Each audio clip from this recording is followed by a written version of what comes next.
Food sensitivities. Do you notice that you're reacting to more foods than you used to? That you're not able to eat as many different foods as you used to eat and wondering why that is? Well, if you'd like to find out the answer, stick around and we'll answer that in this video.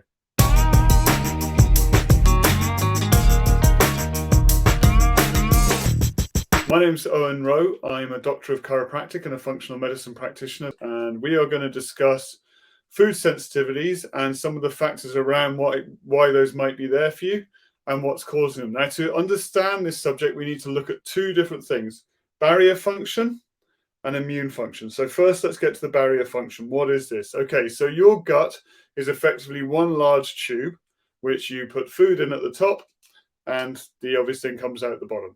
Okay, and within that time, you need to absorb all the nutrients you can from the food that you've just ingested.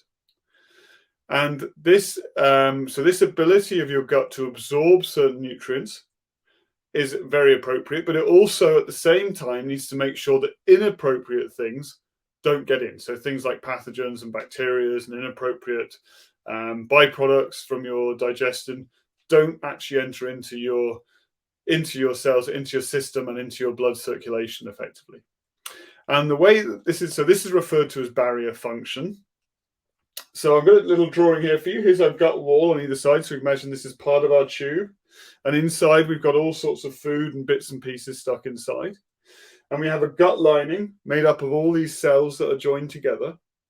And these gut cells are held together tightly by things and they're called tight junctions imaginatively. Okay, so these are held together by tight junctions. Certain food things, I'm not sure you can see that here, but small particles of food and things, once they're broken down enough, can get in between these tight junctions, and they can pass through these areas and they can get in to our circulation, and those can be delivered around the body where we need them. All right, so certain things of certain size can get through, but certain things are too big, or are organisms that we don't really want to have in our gut. They can't get through, and that's the way it should be, and that's but through maintenance of these tight junctions. Now, what can happen is if tight junctions, or if there's inflammation in the gut, these tight junctions can break, and suddenly inappropriate foods can get across the barrier, and now they're getting into your blood, and now you're having an immune reaction to it. Now we'll get on to the immune reaction in a minute. So the breakdown of these tight junctions are allowing inappropriate foods. So if we take the example of proteins, so proteins are things that you eat, and they're in all sorts of foods, but predominantly we think of them in things like meats, and there's some seeds and nuts and things that would have, or some beans and pulses that have proteins in. We eat those, acid in our stomach starts to break them down. So proteins are just long chains of amino acids that are joined together. And that's a protein chain. The stomach acid starts to break this down. It breaks it down into smaller sections. These are known as peptides. They will then continue to be broken down until they get down to the amino acid side, a singular amino acid. And this is what you actually need to absorb into your gut. Now, if for whatever reason your gut barrier has become leaky, or those tight junctions are broken, now peptides can get into your circulation instead of amino acids. So a group of peptides joined together. This can cause food reactivities for your immune system. We're going to come on to that in a minute. Okay, so that's the barrier function of the gut. Keeps certain things out and allows certain things in. Now, immune function. Okay, so immune reactions to foods. We're going to separate out the two main types first. We've got IgE reactions and IgG. And IgE just stands for immunoglobulin E. And IgG is immunoglobulin G. Right? IgE reactions are your classic food allergic reactions. Things to peanuts. Not exclusively peanuts, but any of those sort of nut allergy reactions, maybe even fish allergy reactions, maybe even a dairy allergy, where you actually come out and have an immediate reaction to a food. That's an IgE reaction. These can be really dangerous. You hopefully will know if you have a peanut allergy, and you make every effort to avoid them. They can cause anaphylactic shock. They can be really dangerous for you. So don't mess around with those. If you have those sorts of allergies, you just got to avoid that food. IgG reactions, on the other hand, are a different level of immune reaction. They're a different immunoglobulin, and they act in a different way. And these can be, so these can take anything up to a day. They can take hours to days to actually establish. So you can end up having a reaction to a food that doesn't really impact you immediately at that time, and that's why they can be quite difficult to figure out. Okay, so and there's a lot of confusion whether this is intolerances or sensitivities.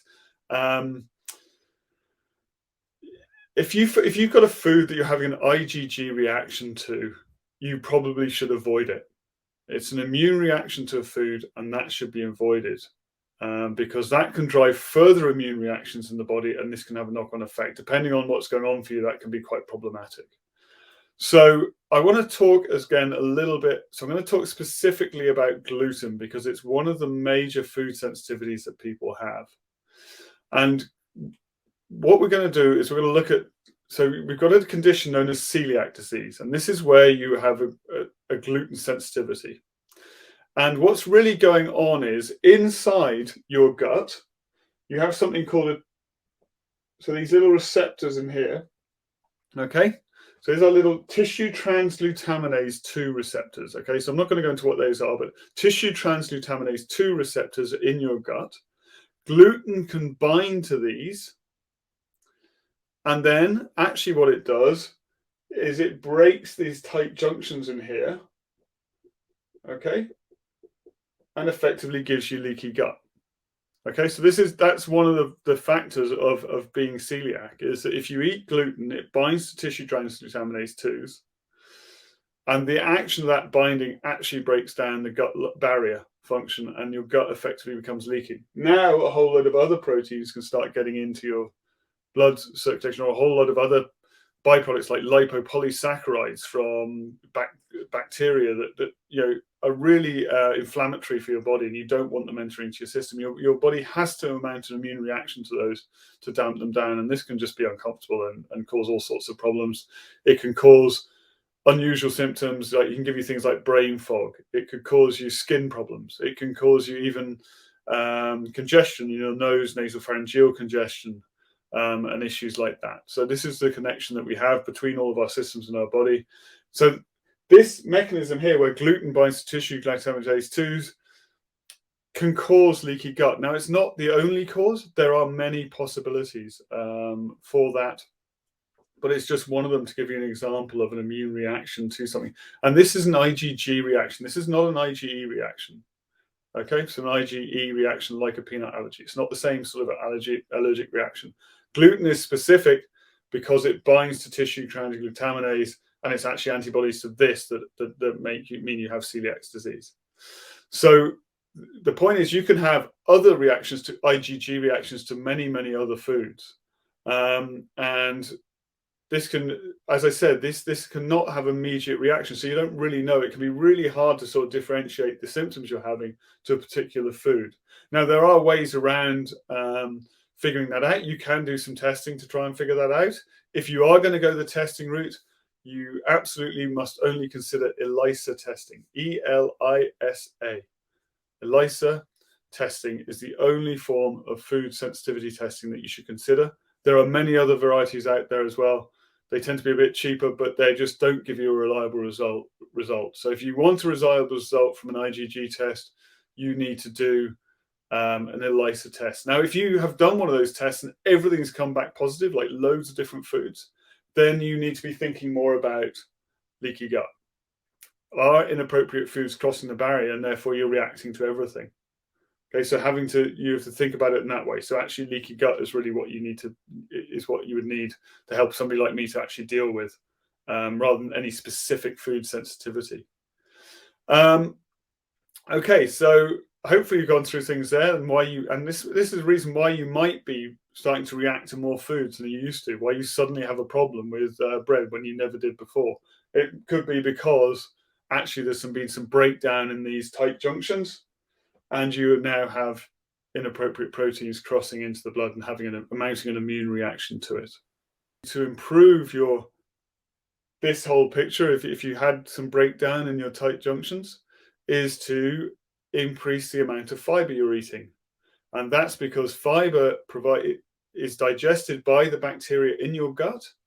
The bacteria produce short-chain fatty acids, and short-chain fatty acids are essential to help the viability of these gastrointestinal cells and will help to restore the tight junctions within the gut and stop those inappropriate food proteins leaking into your circulation. Until the next time.